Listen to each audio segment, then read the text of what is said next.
अब जब बीजेपी का प्रेसिडेंट अपनी ही स्ट्रॉन्ग होल्ड सीट हार जाए तो बाकी की पार्टी का अगले इलेक्शन में क्या हो सकता है ये आप अच्छे तरीके से समझ सकते हैं। अब बंकीपुर के लिए बीजेपी ने कहा था कि यहां से हम कुत्ते बिल्ली को भी खड़ा करेंगे तो भी इलेक्शन में जीत जाएंगे। कोई सेंस है इस बात की? इनका ओवर कॉन्फिडेंस ही इनको लेकर डूबने वाला है, बता रहा हूं मैं। अब बंकीपुर जो कि बीजेपी की स्ट्रॉन्ग होल्ड सीट थी, 30 साल से वो बीजेपी हार चुकी है, लेकिन कहां पर बीजेपी हारी इसके बारे में बात करेंगे। ऑल्सो जहां पर एक तरफ बीजेपी हार रही है, सीजेपी की विक्ट्रियों पे विक्ट्रियां होती चली जा रही हैं। इसी के साथ झारखंड प्रोटेस्ट के बारे में एंड कांवड़ियों के प्रेम भरी यात्रा के बारे में भी यहां पर बात करेंगे। लेकिन सबसे पहले बाय इलेक्शन से शुरुआत करना चाहता हूं। लोग ये पूछते हैं कि प्रोटेस्ट से क्या होता है। प्रोटेस्ट से ये होता है 3 सीट्स पे बाय इलेक्शन हुआ एंड 3 में से 2 पर बीजेपी हार जाती है। गुजरात की एक सीट मंजिलपुर सिर्फ यहां पर बीजेपी जीती है। डेफिनेटली मोदी जी कुछ तो इंपैक्ट यहां पर कॉकरोच जनता पार्टी के जंतर मंतर प्रोटेस्ट का पड़ ही रहा होगा। सबसे पहले बंकीपुर के बारे में बात करना चाहता हूं। पीके प्रशांत किशोर यहां से जीत चुके हैं एंड छोटे मोटे मार्जिन से नहीं, 19,000 से भी ज्यादा वोटों से यहां पर जीते हैं। ये सीट नितिन नबीन की हुआ करती थी। नितिन नबीन 5 बार से यहां पर एमएलए रह चुके हैं। जब पार्टी ने नितिन नबीन को प्रेसिडेंट बनाया, मोदी जी के जब वो बॉस बने, उसके बाद इनको ये वाली सीट खाली करा के राज्यसभा लेकर के आया गया एंड इसी वजह से बंकीपुर पे बाय इलेक्शन हुआ। मोदी जी भी आज सोच रहे होंगे इससे बेटर तो इसको बंकीपुर में ही बैठे रहने देता। अब देखो बड़ी इंटरेस्टिंग यहां पर टाइमलाइन है। बहुत बड़ा प्रोटेस्ट यहां पर चल रहा था जिसको बीजेपी सोच रही थी कुछ भी नहीं है, प्रोटेस्ट कुछ भी नहीं इससे होने वाला। 2 जुलाई को प्रोटेस्ट के बीचों बीच इन्होंने इलेक्शन का अनाउंसमेंट यहां पर करवाया। 30 जुलाई को इस पे वोटिंग करवाई। अब सोचो 25 जुलाई को यहां पर इस्तीफा हुआ, सरकार ने घुटने टेक दिए इस पूरे प्रोटेस्ट के सामने एंड 30 जुलाई को वोटिंग हुई। तो रिजल्ट क्या ही आना था यहां पे। लेकिन इसके बीच में आपको दिखाना चाहता हूं नितिन नबीन वहां पर जाकर क्या महान बातें कर रहे थे। तो ये लड़ाई सामान्य लड़ाई नहीं है। जिस प्रकार से इस देश में एक वायरस और कॉकरोच जैसी पार्टियां आ रही हैं, ये देश को खोखला करने वाले लोग हैं। इन वायरस और कॉकरोच वाले लोगों को निश्चित रूप से ध्यान रखने की जरूरत है। ये देश के टुकड़े करने वाले गैंग के लोग हैं। मतलब जिस टाइम पर सीजेपी के प्रोटेस्ट से और लोग जुड़ते चले जा रहे थे, उस टाइम पर ये कॉकरोचेस को गालियां दे रहे थे। मोदी जी किस न्यूटन को आपने बीजेपी का अध्यक्ष बना दिया। अब सोचो जब बीजेपी का अध्यक्ष अपनी 5 बार जीती हुई सीट को यहां पर नहीं बचा पाया सीजेपी के प्रोटेस्ट के बाद, तो बाकी की पार्टी का क्या ही हाल करेगा आने वाले इलेक्शंस में। और जो प्रशांत किशोर जो यहां पर इलेक्शन जीते हैं, उनकी पार्टी का सिंबल पता है क्या है? ये बस्ता। एंड ये चीज प्रूफ है कि जहां जहां पर भी एजुकेटेड लोग या फिर एजुकेशन की बात होगी ना, वहां पर मोदी जी और उनकी पार्टी हारनी तय है। इसी के साथ दतिया के बाय इलेक्शन के रिजल्ट दिखाना चाहता हूं। अब दतिया की सीट पहले कांग्रेस के पास थी, लेकिन वहां के एमएलए को 3 साल से ज्यादा की सजा यहां पर सुना दी गई थी। बहुत सारे फर्जीवाड़े उनके सामने आ चुके थे एंड दिस शोज कि भाई सारी पार्टी में ऐसे नेता भरे रखे हैं तो किसी की भक्ति मत किया करो। बट वहां पर बाय इलेक्शन हुआ एंड फिर से कांग्रेस वो सीट जीत जाती है। आखिरकार कहां पर है ज्ञानेश कुमार? ये सीट भी यहां पर कांग्रेस ने 6,000 वोटों से जीती है। एंड एक रीजन बीजेपी का हारने का यहां पर है नरोत्तम मिश्रा, जो कि बीजेपी मध्य प्रदेश के बहुत बड़े नेता हैं। इनफैक्ट मध्य प्रदेश के होम मिनिस्टर भी यहां पर रह चुके हैं और इनकी टिकट यहां पर बीजेपी ने काट दी थी। इलेक्शन के बीच में नरोत्तम मिश्रा रोते धोते भी नजर आए थे एंड इसी के बाद से ये चीज समझी जा रही थी कि यहां पर हो सकता है बीजेपी हार जाए। एक गांव के अंदर जाऊंगा, उसको दिखाऊंगा। धन्यवाद, बहुत बहुत धन्यवाद आदरणीय भाई साहब।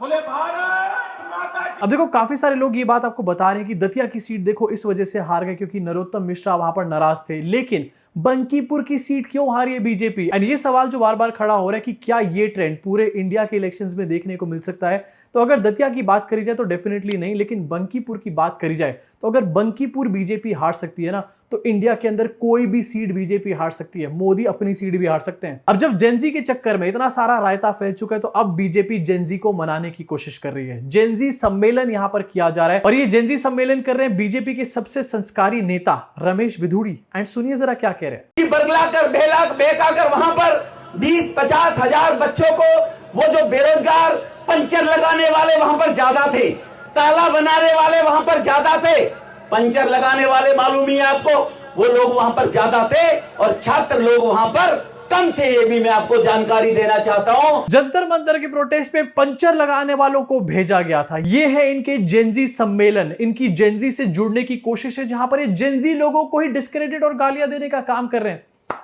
ऐसे जुड़ गया तुमसे जेनजी। एंड प्रॉब्लम एक्चुअली में यहीं पर है। मोदी जी को लग रहा है कि वो 4 रील्स बनाएंगे एंड जेनजी से कनेक्ट कर लेंगे, वेराज उनके अपने नेता जेनजी के बारे में ऐसी ऐसी बातें कर रहे हैं। वैसे जिस ट्रैक पे लोग चल रहे हैं, नितिन नबीन जैसा हाल कहीं मोदी जी का ना हो जाए। इसी के साथ अभिजीत दिपके की डिग्री के बारे में काफी ज्यादा चर्चा चल रही थी एंड अब अभिजीत दिपके ने इसके ऊपर एक स्टेटमेंट दिया। दिपके ने कहा कि वो अपना स्कॉलरशिप लेटर दिखाने को तैयार है अगर। हेलो एवरीवन, मैंने अभी देखा कि किसी बीजेपी के कार्यकर्ता ने मेरे ऊपर आरटीआई फाइल की है और वो जानना चाहता है कि मैंने अपनी एजुकेशन कैसे कंप्लीट की।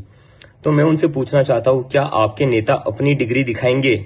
मैं अपना स्कॉलरशिप लेटर और एजुकेशन लोन का लेटर दिखाने के लिए तैयार हूँ। क्या आपके नेता उनकी असली डिग्री दिखाएंगे? मोदी जी, क्यों आप ऐसी टुच्ची हरकतें करा रहे हो अपने भक्तों से? अल्टीमेटली घूम फिर के आप ही की बेइज्जती हो रही है यहाँ पे। एंड मुझे दीपके की बात यहाँ पर फेयर इनफ लग रही है। दीपके अपना स्कॉलरशिप लेटर दिखाने को तैयार है, दिखाना भी चाहिए, अकाउंटेबिलिटी होनी चाहिए, लेकिन मोदी जी दिखा पाएंगे अपनी डिग्री? अब जब से दीपके ने बात बोली तब से बीजेपी आईटी सेल के लोग ये वाली डिग्री दिखा रहे हैं, यूनिवर्सिटी वाली। अब देखो, बीजेपी के लोगों को समझ में नहीं आ रहा कि उनके साथ क्या हो रहा है। वो यहां पर कोशिश कर रहे हैं दीपके को टारगेट करने की, लेकिन अल्टीमेटली उनको सीजेपी के सवालों का जवाब यहां पर देना पड़ता है। सीजेपी यहां पर नैरेटिव सेट कर रही है एंड बीजेपी यहां पर बंदरों की तरह नाच रही है। इसी साथ सुप्रीम कोर्ट में सीजेपी की और जंतर मंतर पे जो प्रोटेस्टर्स थे उनकी बहुत बड़ी जीत यहां पर हुई है। एंड सुप्रीम कोर्ट ने जितनी भी एफआईआर थी उनको विड्रॉ करने के लिए बोला है। सरकार की तरफ से कहा गया था कि हमने जो एफआईआर करी है हम उनको क्लोज कर रहे हैं, लेकिन सीजेपी का कहना था कि इन एफआईआर को विड्रॉ किया जाए। एंड अब सुप्रीम कोर्ट भी यहां पर सीजेपी के साथ आ चुकी है। मोदी जी, सब लोग तो सीजेपी के साथ है, आपके साथ कौन है? गुल्लू और गुल्ली।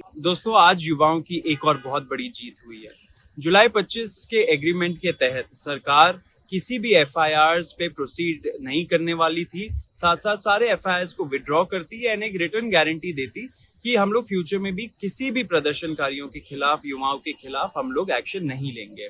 लेकिन कुछ पीआईएल्स आए सुप्रीम कोर्ट में जिसके वजह से कुछ कंफ्यूजन हो रहा था एंड सरकार हमको बोल रही थी कि कुछ सर्कमस्टांसेस में वो एफआईआर्स पे प्रोसीड करेगी।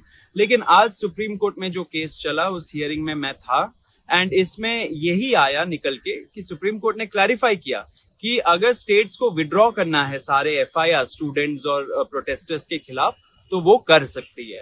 सेकेंड चीज निकल के आया, जो क्रिमिनल एंटीसीडेंट्स वाले प्रोटेस्टर्स थे उसमें सिर्फ जिनके खिलाफ संगीन आरोप लगे, हीनस क्राइम्स जैसे कि मर्डर और रेप, सिर्फ उनके खिलाफ अगर उन्होंने कुछ प्रॉब्लम किया, वायलेंस किया, तो उनके खिलाफ सरकार एक्शन ले सकती है फ्यूचर में। बीजेपी और उनका आईटी सेल अभी तक तो नैरेटिव सेट कर रहे थे कि देखो सीजेपी के लोग तो दंगाई हैं, लेकिन इसके बाद तो वो भी नहीं कर पाएंगे। अब आपको बहुत सारी फोटोज एंड वीडियोस फॉरवर्ड करी गई होंगी भक्तों के द्वारा कि देखो सीजेपी के प्रोटेस्टर्स कैसे दंगा भड़का रहे हैं, लेकिन आज वो सारे लोग चूहे के बिल में दुबक चुके होंगे जब कांवड़िए सेम चीज निकल करके रोड पे कर रहे हैं। इनफैक्ट कल मुजफ्फरनगर में कांवड़ियों ने बच्चों की स्कूल वैन को यहां पर अटैक करने का काम किया एंड तोड़ फोड़ दिया। छोटे छोटे बच्चे बैठे थे भाई, लेकिन नहीं, ये दंगाई नहीं, ये तो कूची पूचीज है। ये इतने छोटे छोटे बच्चे इस गाड़ी के अंदर बैठे हुए थे जिसपे यहाँ पे इन्होंने पत्थर से वो किया है और आप देख सकते हैं यहाँ पे बच्चों के चोट तक के भी आई है। शीशा अंदर टूटा हुआ है, स्कूल जा रहे थे बच्चे, हल्का सा गाड़ी से उनका वो चोट भी लगा।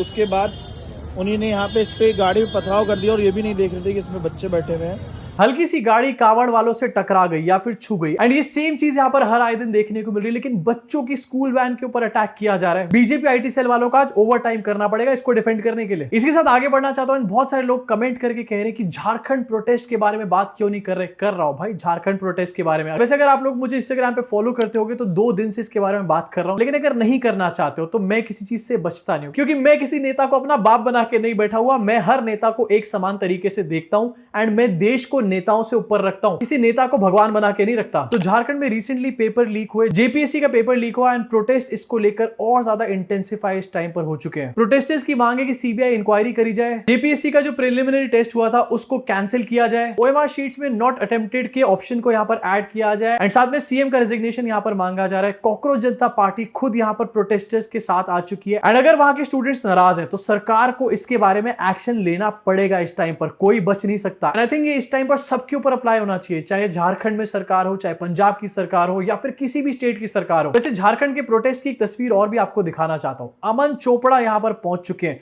जंतर मंतर जो कि इनके ऑफिस से 10-15 किलोमीटर की दूरी पर था, वहां पर नहीं गया अमन चोपड़ा, झारखंड यहां पर पहुंच चुका है एंड इससे डेफिनेटली कुछ सवाल तो हैं जो दिमाग में आ रहे हैं। इसके साथ आगे बढ़ना चाहता हूं, जरा इंटरनेशनल डंके के बारे में भी यहां पर बात करना चाहता हूं। लेटेस्ट एनवायरमेंट परफॉर्मेंस इंडेक्स सामने आया एंड 177 कंट्रीज में से इंडिया की पोजीशन 176 है।